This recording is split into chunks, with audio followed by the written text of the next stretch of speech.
तो आज हम जिस कहानी की बात करने वाले हैं वो सिर्फ इतिहास की एक तारीख नहीं है। नहीं, ये कहानी है एक ऐसी भूख की, एक ऐसी चाहत की जिसने दुनिया का नक्शा ही हमेशा हमेशा के लिए बदल कर रख दिया। सोचिए, एक कहानी जो मसालों की मीठी खुशबू से शुरू होती है लेकिन आगे चलकर साम्राज्यवाद के खून से लिखी जाती है। तो चलिए कहानी की जड़ में चलते हैं, और इसकी जड़ जुड़ी है स्वाद से।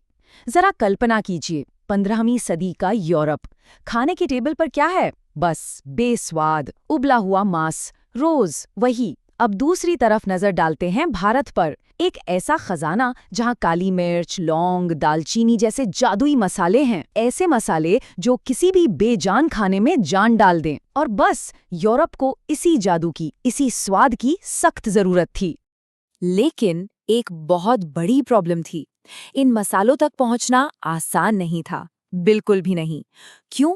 क्योंकि जो जमीनी रास्ते थे उन पर अरब व्यापारियों का पूरा कंट्रोल था। वो भारत से सस्ते में मसाले खरीदते और यूरोप पहुंचते पहुंचते उन्हें सोने के भाव बेचते थे। मतलब मुनाफा ही मुनाफा।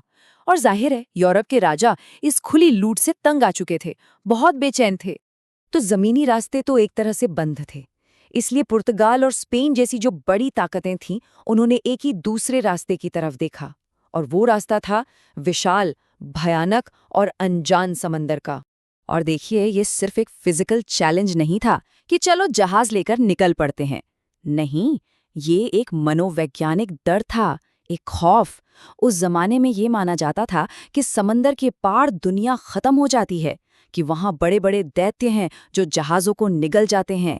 समंदर एक हत्यारा था। तो समंदर का रास्ता खोजने की पहली बड़ी कोशिश हुई। इसका लीडर था बार्थोलोम्यू डियाज। वो निकला तो, लेकिन कामयाब नहीं हो पाया। अफ्रीका के दक्षिणी कोने तक पहुंचा, पर वहां इतने भयानक तूफान आए कि उसे लौटना पड़ा। इस नाकाम कोशिश ने समंदर के खौफ को और भी बढ़ा दिया। डियाज ने तो हार मान ली और वापस लौट आया। अब पुर्तगाल के राजा को किसी ऐसे इंसान की जरूरत थी जो थोड़ा अलग हो, जिसमें एक अलग ही तरह की जिद हो। कोई ऐसा जो समंदर को एक रुकावट नहीं बल्कि एक चैलेंज समझे, जिसे हर हाल में जीतना है। और उन्हें वो आदमी मिला। उसका नाम था वास्को द गामा। और फिर 8 जुलाई 1497 को वो सफर शुरू हुआ जो आगे चलकर इतिहास की सबसे खतरनाक समुद्री यात्राओं में से एक बनने वाला था। अब ये जो सफर था, ये सिर्फ लंबा नहीं था, ये एक जीते जागते बुरे सपने जैसा था, जिसके 3 हिस्से थे। पहला, भयानक तूफान, ऐसी लहरें जो 10-10 मंजिला इमारतों जितनी ऊंची थी।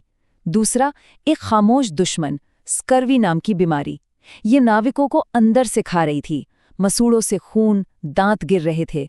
और तीसरा, जब सब कुछ बर्दाश्त से बाहर हो गया तो बचे हुए नाविकों ने बगावत कर दी। अब जब उसके ही लोगों ने बगावत कर दी तो गामा ने उन्हें समझाया नहीं बल्कि डराया। उसने कहा, वापस जाने का कोई रास्ता नहीं है, या तो हम भारत पहुंचेंगे या ये समंदर ही हमारी कब्र बनेगा। जिसने भी लौटने का नाम लिया मैं उसे मार डालूंगा। कहते हैं उसने दिशा बताने वाले सारे औजार समंदर में फेंक दिए थे। मतलब अब या तो मंजिल या मौत। और गामा की यही जिद, यही पागलपन काम आया। तूफानों के अंतरीप पर जहां डियाज हार गया था, गामा की जिद प्रकृति के गुस्से पर भारी पड़ गई। उन्होंने उस रास्ते को पार कर ही लिया। और इस जीत के बाद उस जगह का नाम बदल दिया गया। तूफानों का अंतरीप बन गया केप ऑफ गुड होप, यानी उम्मीद की किरण। तो अफ्रीका को पार करने के बाद वो एक नए समंदर में दाखिल हुए, हिंद महासागर। और फिर 20 मई 1498 को, महीनों की मुश्किलों के बाद, हवा में एक जानी पहचानी खुशबू आई। उन्होंने अपनी मंजिल को सूंघ लिया था। हवा में चंदन, इलायची और काली मिर्च की वो महक थी जिसका वो सपना देख रहे थे। वो कालीकट पहुंच चुके थे।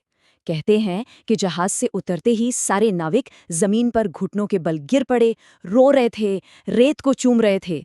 सोचिए, उन्होंने मौत को मात दे दी थी। वो उस सुनहरी जमीन पर पहुंच गए थे जिसे वो ढूंढ रहे थे। लेकिन ये जो जश्न था, ये बहुत जल्दी एक कह सकते हैं कल्चर शॉक में बदल गया। जब वो कालीकट के राजा ज़ेमोरिन के दरबार में पहुंचे तो जरा नजारा देखिए। एक तरफ राजा ज़ेमोरिन सोने के सिंहासन पर बैठे हैं, हीरे सोने से लदे हुए हैं, और दूसरी तरफ वास्को द गामा ने उन्हें तोहफे में क्या दिया? ऊनी टोपियां, पीतल के कुछ बर्तन और शहद। कितना बड़ा फर्क था, सोचिए। अब राजा के दरबारी तो ये देखकर हंस पड़े, लेकिन यहाँ भारतीय परंपरा देखिए।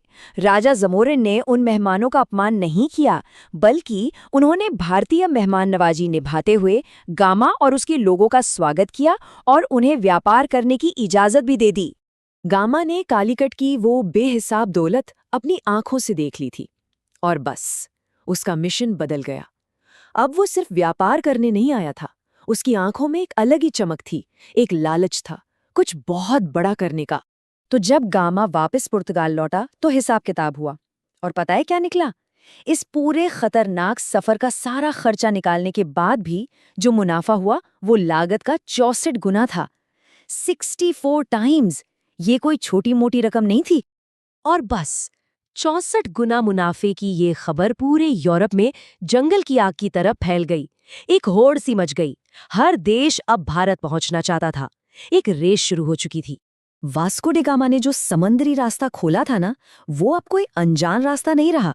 वो तो यूरोपियन ताकतों के लिए एक बिजी हाईवे बन गया। पहले पुर्तगाली आए और उन्होंने अपने किले बना लिए, फिर डच आ गए, फिर फ्रांसीसी, और आखिर में ब्रिटिश ईस्ट इंडिया कंपनी भी इस खेल में शामिल हो गए। और अब इन सबका मकसद सिर्फ मसाले खरीदना नहीं रह गया था।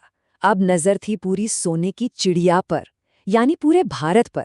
भारत का जो तट कभी दुनिया भर के साथ शांति से व्यापार करता था, वो अब तोपों और औपनिवेशिक लालच का मैदान बन चुका था। और यहीं से इस पूरी कहानी का असली मतलब समझना जरूरी हो जाता है। तो एक सवाल उठता है, क्या सच में 1498 में भारत की खोज हुई थी? क्योंकि जिस देश को खोजने का दावा किया जा रहा है, वो तो पहले से ही हजारों सालों से एक फलता फूलता व्यापार का ग्लोबल सेंटर था। तो असल में उस यात्रा ने भारत की खोज नहीं की, उसने तो एक पैंडोरास बॉक्स खोल दिया, एक ऐसा बक्सा जिससे सदियों का उपनिवेशवाद, शोषण और लूट बाहर निकली। वो जो समंदरी रास्ता था ना, वो एक वन वे टिकट बन गया भारत की दौलत को यूरोप के खजानों तक पहुंचाने का। तो अगर असली खोज की बात करें, तो दुनिया ने भारत को असल में 1498 में नहीं, बल्कि 15 अगस्त 1947 को पहचाना, जब उसने गुलामी की जंजीरें तोड़ी और लाल किले पर गर्व से तिरंगा लहराया। ये है असली खोज। और आखिर में बस यही बात रह जाती है कि आप सोने की चिड़िया को कुछ वक्त के लिए पिंजरे में कैद तो कर सकते हैं, लेकिन उसकी उड़ान को हमेशा के लिए कोई नहीं रोक सकता।